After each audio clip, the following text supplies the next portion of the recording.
ఎలాంటి శిక్ష వేసినావు తండ్రి నాకు జీవితంలో. అందరూ కోయిటికి వచ్చిన వాళ్ళు గొర్రెల కాడ చేయాలా, ఒంటెల కాడ చేయాలంటే ఓయమ్మా ఓనాయనా వద్దు తండ్రి ఆ బతుకు అంటనే.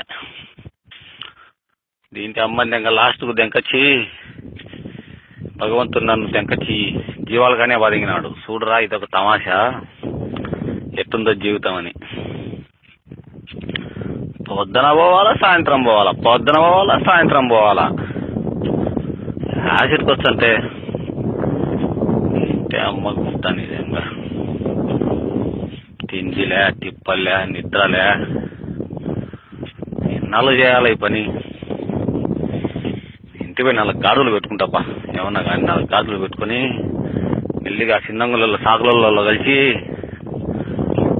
కొండకు పోతేనే 4 గాడులకు ఈ పక్క 2 మోపులు ఆ పక్క 2 మోపులు 4 2 8 మోపులు పుల్లలు వచ్చాయి.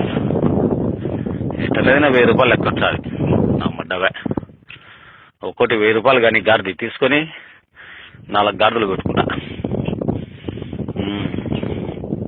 లక్షణంగా దాని అట్ట ఇట్ట పోయి తిప్పలాడుకొని వచ్చి కొండ పోనాబొద్దు. ఆ చిన్నంగులకు ఫోన్ చేసి రమ్మంటారు. ఎప్పుడు పోయేది కొండకు పోతే సరిపోతుంటారు స్వామి. ఇంటే అమ్మ గుద్దని ఇంకా దినలేడ సాపుతావు, దినలేడ మేపుతావు. మనుషులు 60 ఏళ్ళు 70 ఏళ్ళు బతికేటోళ్ళు ఈ జీవాల కాడ తెచ్చే 50 ఏళ్ళకే చచ్చిపోయేటట్టున్నారు. 10-15 ఏళ్ళు ముందే చచ్చారంట. చాలా మంది చెప్తున్నారు తండ్రి. ఇక్కడ ఎంతమంది దంకొని పోయినారు, ఎంతమంది పారిపోయినారు, ఎంతమంది ఎన్ని బాధలు పడుతున్నారు తండ్రి. ఇక్కడ చూసిన వాళ్ళకి అర్థమవుతుంది పరమాత్మ. ఆడ ఇండ్ల కాడ నీళ్ళకి ఏం అర్థమవుతుంది తండ్రి. ఈ బతుకొద్దు పరమాత్మ. దేవాది దేవా కాశిరెడ్డి నాయనా కరుణించు, కాపాడు తండ్రి. నన్ను తొందరగా నా భార్య పిల్లల దగ్గరికి చేర్చు పరమాత్మ. నా భార్య పిల్లలను ఒక్కసారి చూపి తండ్రి చాలు.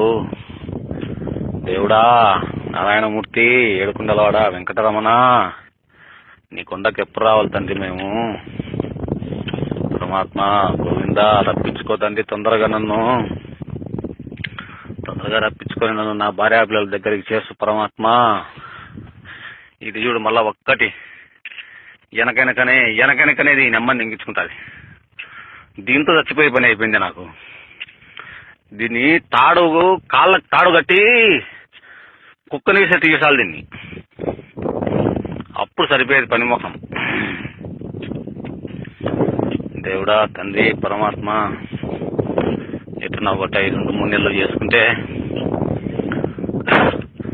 మళ్ళీ ఇంటికి పోయినాక భగవంతుడు నాకు ఏదో ఒక దారి చూపించకుండా పోతాడా, నేను అప్పులు తీసుకోకుండా పోతానా తండ్రి. ఒకరికొక రూపాయి ఎగదెంగా తండ్రి. అందరికీ కడతా తండ్రి నేను లెక్క. ఒక్కరికి పుట్టిపోను తండ్రి పరమాత్మ. అందరి అప్పులు తీరుస్తా తండ్రి. దేవాది దేవా కాశెట్టి నాయనా కరుణించి కాపాడి నన్ను ఇల్లు చేస్తూ పరమాత్మ. నిన్ను చేస్తుంది.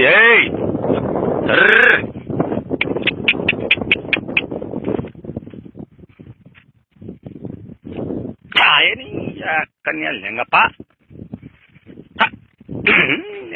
లెంగ పందులో పుట్టిన గుద్దాన్ని కన్యారు కొట్టి కట్టెలు ఎరిగిపోతున్నాయి. నా చేతులు నచ్చున్నాయి కానీ దీనిలో కొట్టినా ఒకటే, బండ మీద కొట్టినా ఒకటే అన్నట్టు అయిపోయింది బతుకు. అమ్మ గుద్దని లెంగ బతుకు.